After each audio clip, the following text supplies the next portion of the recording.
So let's talk about what I've learned so far with hands-on TV, what I've learned so far on Silicon Valley. There's a big word here in Silicon Valley called traction, okay? Everybody have heard about traction. Everybody says, oh, what's your traction?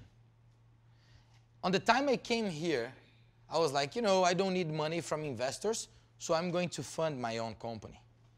Big mistake.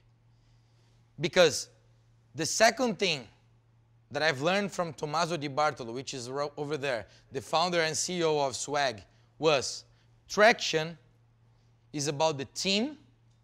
Traction is about investments that you get for your company. And then traction is about users. So you see, before you got the team, then you get investments, and then you get users. Oh, Rodrigo, we can't get users without investments. Or we can't get investments without users. It's a chicken and the egg, right? But believe me, it's part of the traction, get your investments. It's part of the traction, get your seed funding. That's what I've learned, and that was a huge, but huge mistake for me in the Silicon Valley, because I was feeling that, you know, I didn't need any investments, I didn't need any investors, and I would move forward myself. So that was the first thing. The second thing was, I was a business entrepreneur, right? Before coming here, all my success was on business. When I came here, I understood the importance of being a product entrepreneur. So I turned my mindset to be a product entrepreneur. But then comes a third thing, which is when you think like a product entrepreneur, be careful to not feel in love with your product. Why? Because I've seen so many people here in the Valley building this great, amazing, fulfilled product that nobody is willing to buy. And this is amazing. How people build something amazing that they think it's amazing and nobody is willing to buy.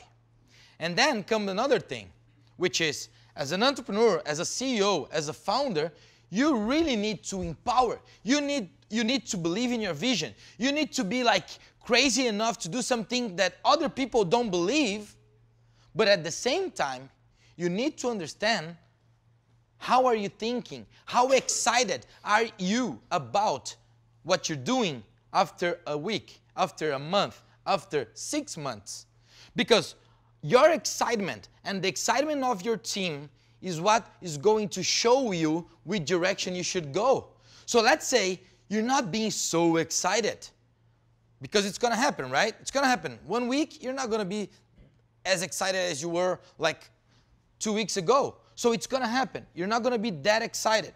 But if the following week you're not that excited again, be careful. You need to understand that on that time, you might need to pivot. You might need to do something that you're not doing on that moment, because your excitement needs to go up again. This is really important. How excited are you and your team about what you're doing right now is not like how we were excited like 2 months ago. No, no, no, no.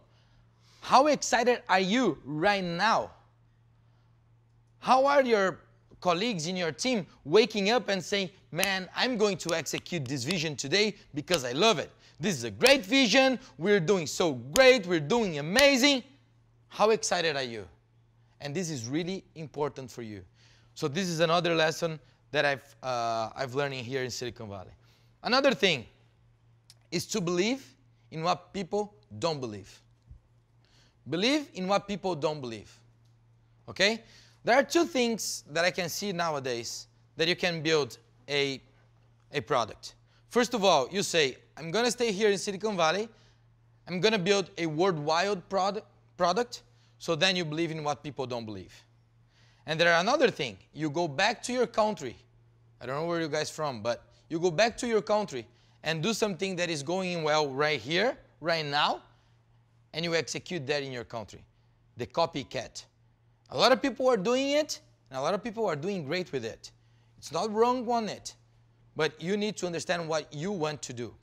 And then with this, if you want to have a global scale agenda, it's great. But just be careful.